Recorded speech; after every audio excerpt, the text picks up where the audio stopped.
Good morning, good afternoon, good evening. I hope this finds you well, happy, healthy and sane and not too cold. It's a little bit cold in my part of the world at the moment. It feels like it might snow at some point. Hopefully not, but it's definitely cold enough.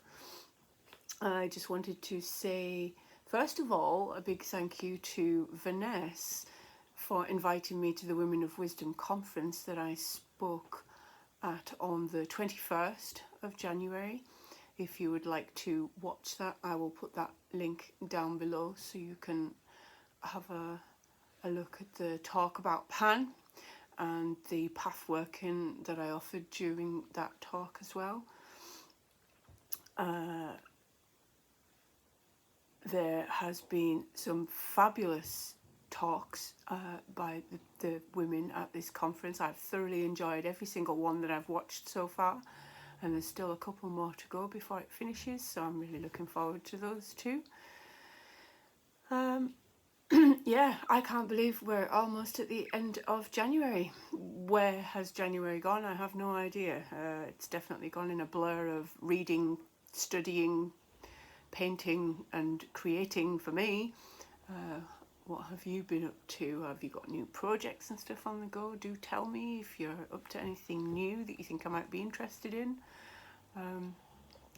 I thought this morning I would just read a little story from Circle Round, Raising Children in Goddess Traditions by Starhawk, Diane Baker and Anne Hill. I really like this book. It's been our constant companion with my eldest growing up and my youngest boys. They absolutely love all of the stories in this. So we kind of go through at the different points of the year, all the different stories and things in it. So at the moment, with us coming up to Imbolc, obviously we are looking at Bridget and the flame and the well of inspiration and all that kind of stuff. So I thought I would read the little story this morning, which is The Well and the Flame by Starhawk.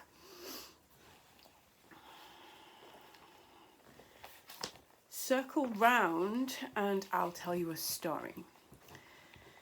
Once there were two children, a sister and a brother named Bridget and Alex, who lived in a land where winter brought deep snows and much cold.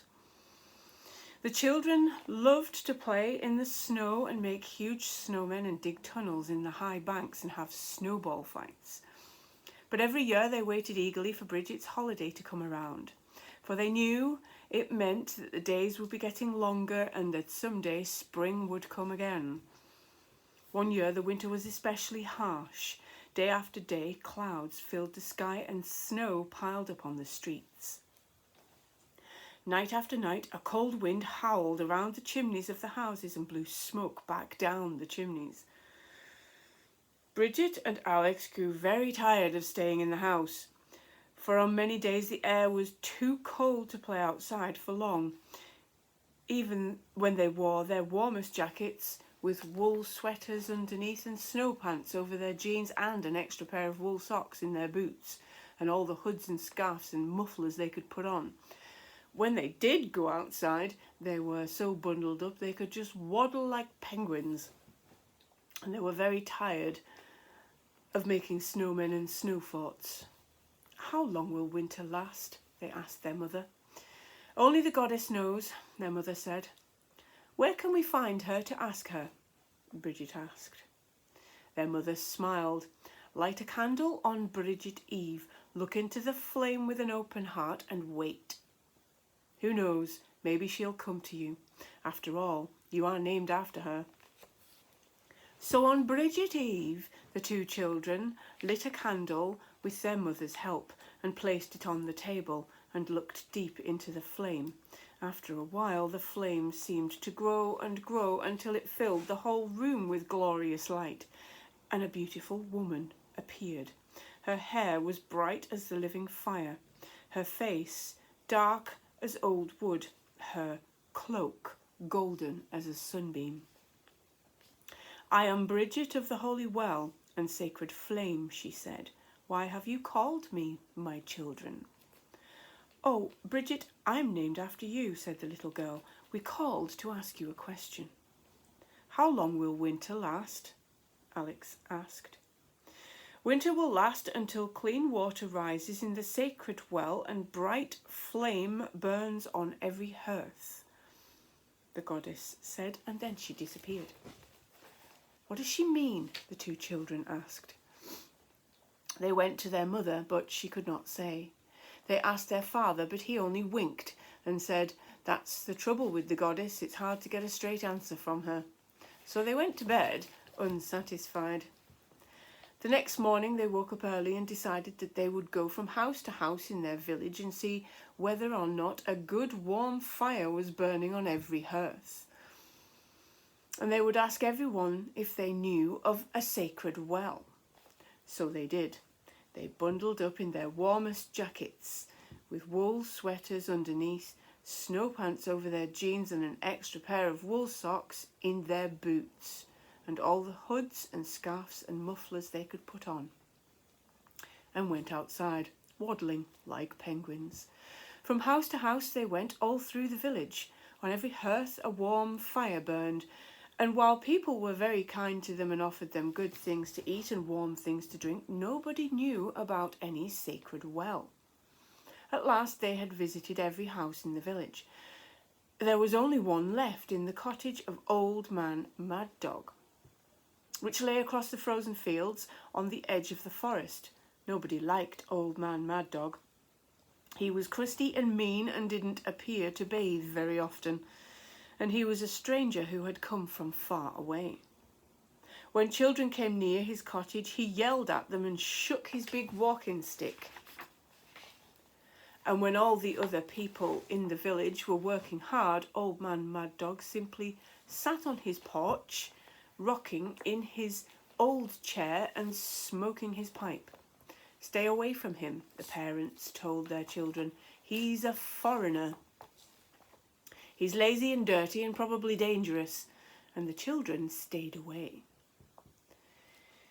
But now, from the very edge of the village, Bridget and Alex could just see the roof of Old Man Mad Dog's house. There was no smoke coming out of his chimney. Surely the goddess couldn't have meant that we were supposed to light a fire over his hearth, Alex said. I'm afraid of him. He'll probably yell at us and shake his stick, Bridget agreed. But still, I think we should go and see if he has a fire. So they did, wading through the deep snow that covered the fields, so thickly they seemed to be walking in a tunnel as high as their heads. At last they came to Old Man Mad Dog's house. The door was closed. There was no smoke coming out of the chimney. Maybe he's not home, Bridget said. Maybe we should just go away. Let's look in the window first, Alex suggested. They peered in the small glass window and saw Old Man Mad Dog lying on his bed. There was no fire on his hearth. Maybe he's sick, Bridget said. We'd better go in and see. The door was not locked, so they could enter the room. It was as cold as the cold air outside, and dirtier than any room Bridget had ever seen. Old Man Mad Dog lay on his bed, moaning and shivering with fever. We've got to help him, Bridget said. She brought him a drink of water while Alex took an old blanket and shook it outside and then covered the old man. They ran out into the forest and gathered fallen wood until they had a big pile. So they lit a fire on the hearth, and soon the room began to grow warm. They found some potatoes and carrots and onions in a bag and cooked up a nice hot soup. While it was simmering, they cleaned the house and swept the floor and washed the dishes. Finally, Old Man Mad Dog was warm enough to sit up and drink some soup. Pesky children, he said in a gruff voice. I never did like children. Still, I suppose I ought to thank you. That would be polite, Bridget told him. But what we really want to know is whether you've heard of any holy well around here, Alex said. Holy well, jingle bell, Old Man Mad Dog said. I don't hold with your holy wells. The only well I know of is that old fallen-in well in the woods, and it's full of garbage. Bridget and Alex looked at each other. Garbage? That didn't sound very holy. But still, it was the only well anyone had told them about that day. Guess we better go look for it, Alex said. We'll bring in some more wood before we go, and when we get home we'll send our mother and father to take care of you.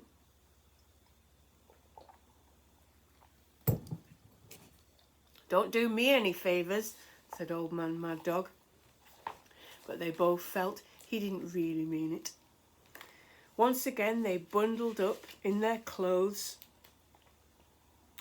and they went outside again, waddling like penguins. They went deep into the forest, following the openings between the trees. At last they came to a small clearing. In the centre was a ring of stones, all tumbled down and scattered. They looked inside and saw nothing but a small puddle of frozen mud, all choked with stones and leaves and garbage. Could that be the holy well? Bridget asked.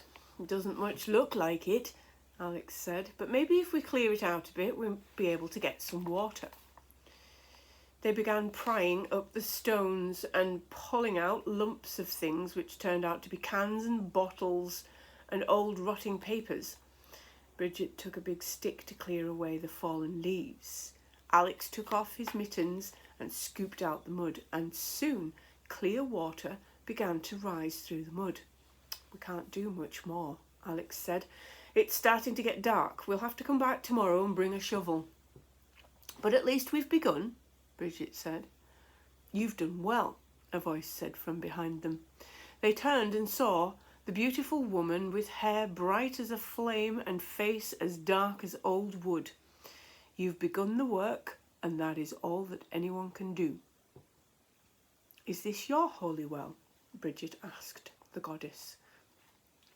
Yes, it is. A long time ago the people of the village tended my well carefully, keeping it clean and dressing it with flowers in the spring. But now they've forgotten the way here, just as they have forgotten the law of kindness to strangers. Without the warmth of loving kindness, how can the days grow warm again? And when my clear springs are choked with dirt, how can the rains of spring fall?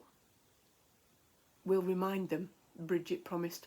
We'll bring everyone out here to finish cleaning up the well. And we'll make sure to keep a warm fire burning on Old Mad Dog's hearth. Alex added, even if he isn't a very nice man. The goddess smiled. Good, you have lit my fire and cleaned my well, and now I will tell you a secret. Inside the heart of every girl and boy is a holy well, full of the waters of love and joy and new ideas. That is the well you must keep clean, because it can be easily choked by hatred and greed and selfishness. Inside you is also a sacred flame, the flame of life. That is the fire you must tend and feed and keep burning, so that you grow to be strong and wise and brave. Will you do that? We'll do our best, they promised. And now, will spring come? Bridget asked. Spring will come, the goddess promised, and she winked at them. Spring will come as soon as winter is over. And it did. Well, I hope you enjoyed that. And I hope if you are celebrating Imbolc this year, that you have a beautiful time. And I will speak to you again soon. Bye for now.